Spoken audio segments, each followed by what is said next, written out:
Eh bien, nous arrivons à la fête de l'Ascension jeudi prochain. La fête de l'Ascension, déjà, vous vous souvenez, à Pâques, dans la deuxième lecture, on nous avait prévenu, rechercher les choses d'en haut. Ascension, en haut, c'est ce qu'on va retrouver dans la première lecture de cette belle fête de l'Ascension. Il s'éleva. Pourquoi regardez-vous vers le ciel? Puisque Jésus a été enlevé au ciel. Vous l'avez vu s'en aller vers le ciel. L'insistance est forte. Il y a une dimension de hauteur vers le ciel. Et l'ascension va jouer là-dessus.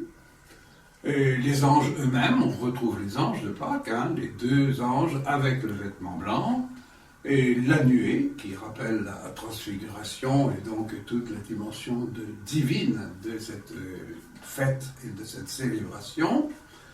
Et là déjà, dans le mot de ces deux anges, il y a « mais pourquoi regardez-vous en haut » Ça veut peut-être dire que l'ascension appelle une autre fête pour l'éclairer.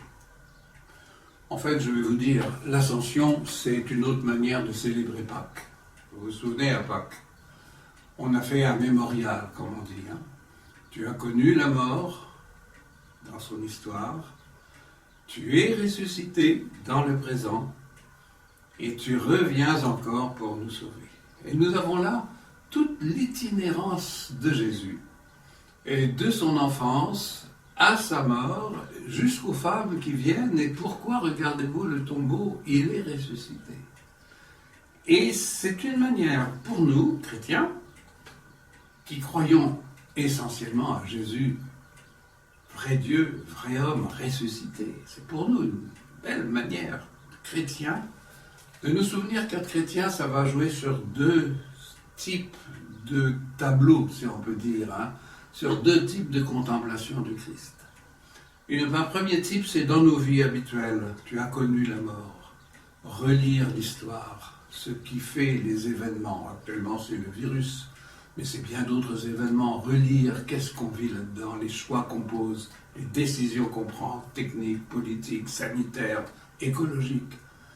Tu es ressuscité, prendre au sérieux l'aujourd'hui de Dieu. Donne-nous aujourd'hui notre pain de ce jour. Et donner du sens. Le problème, c'est ça. Beaucoup de personnes disent, mais quel est le sens? Donnez le sens. Tu as connu la mort, tu es ressuscité, tu reviens pour nous sauver. La mort n'a pas le dernier mot. Ça, c'était Pâques. L'ascension dit pareil, sinon qu'au lieu de dire dans l'itinérance, elle va le dire dans en haut, en bas. Lui qui était de condition divine, il n'a pas gardé ce rang qui l'égalait à Dieu. Il s'est fait homme, serviteur, esclave, jusqu'à la mort, et la mort de la croix. On a toute la grande descente.